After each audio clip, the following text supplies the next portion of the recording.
Equation बताया था। जैसे मान लीजिए मेरे पास ये इक्वेशन दिया हुआ है ax² plus bx plus c, ठीक है।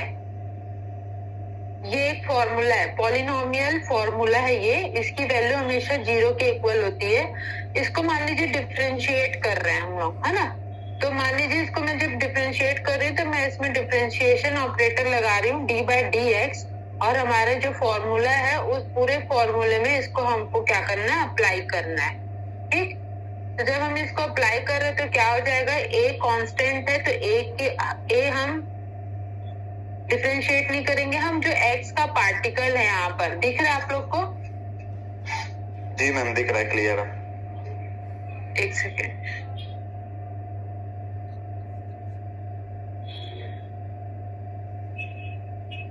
बिगेस्ट नहीं हो रहा यार, स्क्रीन क्या हो गया। देखिए, जो हम फॉर्मूला जब इसको हम डिफरेंशिएट कर रहे हैं तो इसमें a हमारा कांस्टेंट है, तो हम इसको कैसे लिखेंगे, d/dx x² plus b dx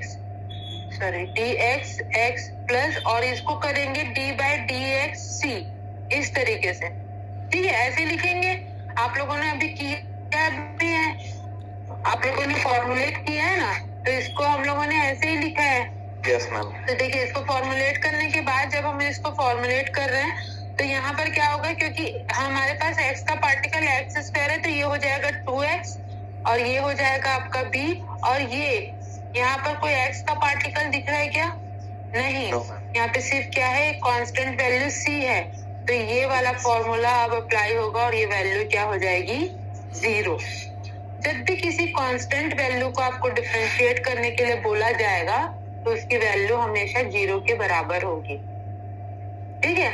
अगर आपके फॉर्मूला में या आपके इक्वेशन में कांस्टेंट वैल्यू एग्जिस्ट करती है तब अप्लाई होगा, ठीक है। अब अगेन इसको डिफरेंशिएट करते हैं, d/dx, अगेन इस फॉर्मूले को डिफरेंशिएट करते हैं तो यहाँ पर देखिए फिर से अगेन b कांस्टेंट हो गया है, मतलब b में x का पार्टिकल हट गया है और a के साथ x का पार्टिकल मौजूद है, तो 2a हो जाएगा, ये बस x की पावर 1 है तो वो पूरा कैंसल आउट होके 1 मिल जाएगा हमको।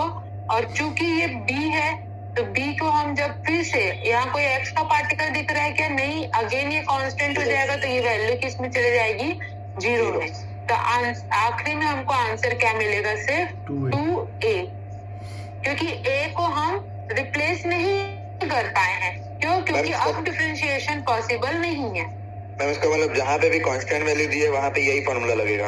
हाँ, जहाँ पर भी कांस्टेंट वैल्यू दी है, हमेशा कांस्टेंट वैल्यू को जब भी यूज किया जाता है तो हमारे पास कांस्टेंट वैल्यू हमेशा किसी न किसी, जैसे यहाँ पे फॉर्मूला है ना जो, वो ये लिखा हुआ है, तो यहाँ पे कांस्टेंट वैल्यू क्या है, k है, वो किसके बराबर होगा, 0 के, क्योंकि x को k के करस्पॉन्डेंस हम डिफरेंशिएट नहीं कर सकते, इसमें x का पार्टिकल होना जरूरी था और वो है नहीं, तो इस वैल्यू को हम लोग 0, इट मीन्स नल के बराबर कंज्यूम, मतलब अज्यूम कर रहे हैं, ठीक है, और इसको नल रख दे रहे हैं। मैम जैसे आपने जो क्वेश्चन दिया था, मैम जैसे आपने जो क्वेश्चन दिया था उसमें मैम 2 वैल्यू तो फिर 0 0 हो जानी चाहिए थी, मतलब हमारा जो सॉल्यूशन बना वो गलत बना है।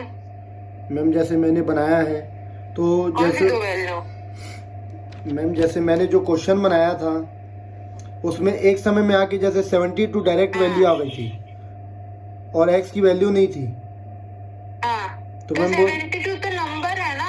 Yes ma'am. नहीं, नंबर कैसे 0 हो जाएगा, नंबर को आप वापस से डिफरेंशिएट थोड़ी ना कर रहे हैं। Yes ma'am. जो डिफरेंशिएट हो सकता है उसको तो डिफरेंशिएट कर रहे हैं ना। Yes ma'am. वो अल्फाबेट यहाँ पर देखिए, हाँ, अब जहाँ पर x मौजूद है हम उसी तक को डिफरेंशिएट कर सकते हैं। जैसे कि प्रियांशु, कौन आप, करण बोल रहे कि प्रियांशु बोल रहा था? जैसे प्रियांशु ने बनाया है ना, हाँ, तो प्रियांशु देखो आपने इसको बनाया तो यहाँ पर क्या किया था, आपने जब डिफरेंशिएट किया तो जहाँ पर x का पार्टिकल डिफरेंशिएट हुआ था वहाँ एक क्वांटिटी तो मिल गई थी ना आपको। Yes ma'am. उस क्वांटिटी को आप वापस से डिफरेंशिएट नहीं कर रहे थे, आप सिर्फ उस वैल्यू को डिफरेंशिएट कर रहे थे जहाँ पर x मौजूद था। Yes ma'am. ठीक है, जैसे 72 आपने लास्ट किया, आपने डिफरेंशिएशन रूल उस पर अप्लाई किया था क्या? नहीं, वो डिफरेंशिएट हो ही नहीं सकता। तो आपने सिर्फ क्या किया, जो एक्स स्क्वायर और जहाँ एक्स बचा था सिर्फ उसी को डिफरेंशिएट किया। यहाँ पर अगर देखा जाए तो यस मैम। दिख रही है आप लोगों को स्क्रीन? नहीं, नो मैम। मैम दिख रही है, हाँ, जैसे आप अपना देखिए ग्रुप में जो है उसको देखेंगे अगर, तो जो एक्स है उसमें से क्या डिफरेंशिएट हो पा रहा है, मतलब जो फॉर्मूला है उसमें